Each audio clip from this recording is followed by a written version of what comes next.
getting the OC job, be sole one, and also be able to do the play calling. What does that mean to you? Oh, it's a great honor. Obviously, Coach Huff leaving gave me an opportunity. Coach Huff is an amazing coach, and I hate to see him go. But it's going to be fun. Being in control of the offense, being able to call plays, and it's a lot of responsibility. And I'm glad Coach Harsin feels, that it feels good with me, being able to do that.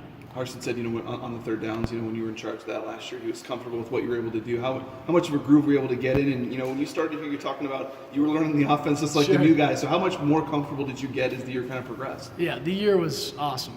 It was a great situation to be able to come into, be able to call a few plays here and there with third downs, understand the terminology, get a full spring and an off season, a summer, and then through the fall, to be able to break myself down a little bit and just feel more comfortable with all the terminology and the play calling, and again having another off season and the spring and some scrimmages will be great.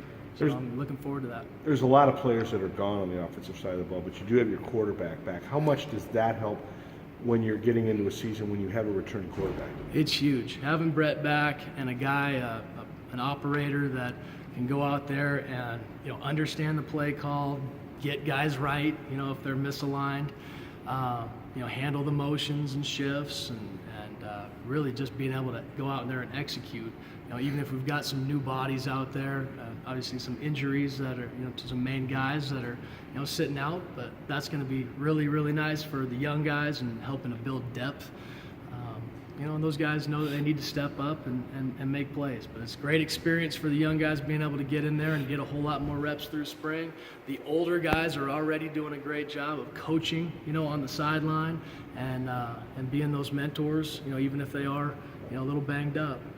So it's a good process, and we're going to get as much as we can out of the spring. Taking over just play calling, what are maybe some of the big things you look at from last year to this year that you're going to attack for 2017? Really our offense, right now we're working on the DNA type stuff. That's part of what we do in Boise football, and that blue collar mentality. So we're going to run the football, we're going to have some play action stuff off of it. We're going to be in open sets and be in heavy sets. And, we've got a lot of returning tight ends, which is a big help for us. So again, bigger bodies that can help us in the run game, but can also, spread out and be big targets for Brett, at times.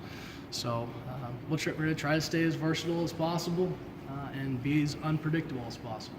You talk about the DNA. I know you're not a geneticist, but have you kind of split in some of that stuff? From Eastern Washington, obviously that was a potent offense and stuff like that, and I know you're not trying to reinvent what they do here, but have you been able to add some of that stuff, or how can you, if that's even been a possibility? Yeah, a little here and there with some of the Eastern Washington stuff, but with it being early in spring, we're doing what we do, and then we can add some wrinkles, some things we're talking about in the off season to be able to mix some things up. Whether it's screen game, whether it's pass game, or even some run stuff. We'll get into a little bit of the auxiliary stuff in the second half of spring. But yeah, right now it's the meat and potatoes, and making sure our guys know exactly what the adjustments are on each play, and taking advantage of just operating. Where do you want to see the offense, maybe looking back at last season and then looking ahead? Where do you want to see the offense kind of maybe take a step up, or maybe something that wasn't quite to the standard that you were hoping last year? Well, we want to execute, okay? And our big deal right now in the spring, and our emphasis for the spring, is just confidence and playing fast. And again, that's a little bit of a challenge with not having a lot of those guys that have played a lot. And some of those younger guys that are stepping up and trying to make plays. But again, it's about them studying, about them preparing, and so they can go out and have confidence and be able to do that. But again, we want to be a physical offense, whatever position it is. Okay, whether it's quarterback, O-line, running backs, tight ends, and the wide receivers on the edges. And that blue collar mentality has got to show up this spring. When you're getting ready to call plays, how much of it from either game to game or season to season depends on strengths of the team, and how much depends on what you guys, maybe as coaches, like? I think every game you want to have the guys feel comfortable with what we're calling and what they're running. So you've got that chunk of our base offense that we may try to design different motions or different formations that we're running out of to disguise it a little bit. You're trying to add, little tweaks to certain things and then add some stuff that a defense hasn't seen. So I think from game to game, obviously you're seeing different fronts and different coverages, so you've got to change, what type of plays you're running, and so there's, a little bit of give and take between all of that. And then you're also trying to figure out what you showed last week or 2 weeks before and what they're watching and trying to, get them on some of that stuff. One of the big questions is replacing McNichols and Madison not being able to do contact this spring. How does that kind of play for spring ball, knowing first you've got to replace McNichols, but you're not going to be able to see a lot of Madison? Sure, yeah. Losing J-Mac is always tough, and every year you're going to lose guys that you love and that were, legends, as far as Boise State. But there's always guys that step up, and we've got some young guys we've got a lot of confidence in. And Alexander Madison's a heck of a football player, and he's already showed that he can play in big games and do big things. And then we've got guys like Rob Mahone, redshirted this year.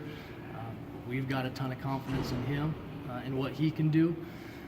So he's already showing and getting reps out there with Alex being out, with the shoulder. So, but yeah, he gives those young guys an opportunity to go ahead and play. But the running back position, we're going to be just fine. What have you seen out of Raythan so far, and what he's brought to the table? And Brett said that he's done a good job of learning that offense, but obviously it's a process too. That it is. With our offense here at Boise, there's a lot of intricacies and a lot of adjustments and a lot of terminology and signals. So it is a process. Somebody was trying to come in and learn it all. Okay, I know from a first-hand basis last year. Okay, but Raythan's done a great job of preparing himself and watching film. Obviously, a very talented kid and can do some things not only with his arm but his feet. He can extend plays and make it really tough for a defensive coordinator to feel comfortable calling plays or feel comfortable calling pressures. Or if it's going to be drop 8, hey, you got to really worry about a quarterback that's going to run a little bit. And Brett's working on all that stuff too. He's excited for the off season. Working on some athleticism and taking off and being more of a point guard mentality. But yeah, Raythan's a special player. He's definitely going to push Brett, and it's going to be a fun competition in there. And the 3 guys that we got, with adding Jake Constantine into the mix and getting more reps with him, it's going to be a whole lot of fun. But yeah, there's good competition in there, and they all are doing a phenomenal job of just focusing on themselves, focusing on their reps, and then when they're not in, they're getting good mental reps. What can you do with a quarterback that hasn't really run much in his career like Brett has? Can you do some things to make it so that they feel more comfortable doing it? Can you help them with speed? What are kind of things you can do to help a quarterback maybe become a little more mobile? Sure. Our strength and conditioning guys have done an awesome job. Okay, Coach Pitt and Tyson and Pringle in there are working with all those guys, but specifically Brett too, with some running form things. Trying to get his mechanics a little bit better. Off season, we're working a lot of lateral movement, putting those quarterbacks in some drills where they're having to make moves in space, having to make cuts, and working a few things there where we're trying to put them in a position where they have to do some stuff. Last season you have 5 tight ends in the roster. Now you got 7. And yeah. Up until the bowl game, tight ends weren't in terms of receptions weren't terribly productive. Why do you think that was? And I know obviously that's kind of a focus here in the spring, maybe to get them more involved. But what can you guys do going forward, and maybe why didn't it work so much last year? Well, when you've got some stud receivers like Spurbeck and Sed, and you got Chaz, and you got a bunch of them, and so we're trying to get those guys on the field.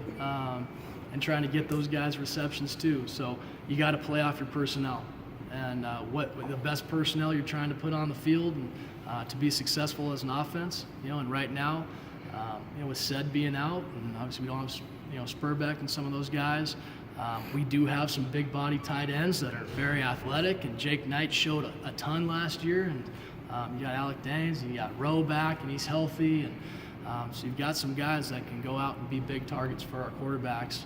So we can still feel comfortable with getting into some open sets, but still being at 12 personnel, and then being able to get them down in there and work some run game and play action stuff with them too. So it makes it tough for a defensive coordinator as well. Coach Avalos is, we're working so many motions and shifts, so sometimes we're in, spread formations and then we're motioning them in. Sometimes we're, in heavy sets and motioning guys out, or maybe we're staying in what we're doing. So, just using those guys as much as we can, but they're definitely going to be a bigger factor this spring. As far as play calling goes, I mean, what do you expect to be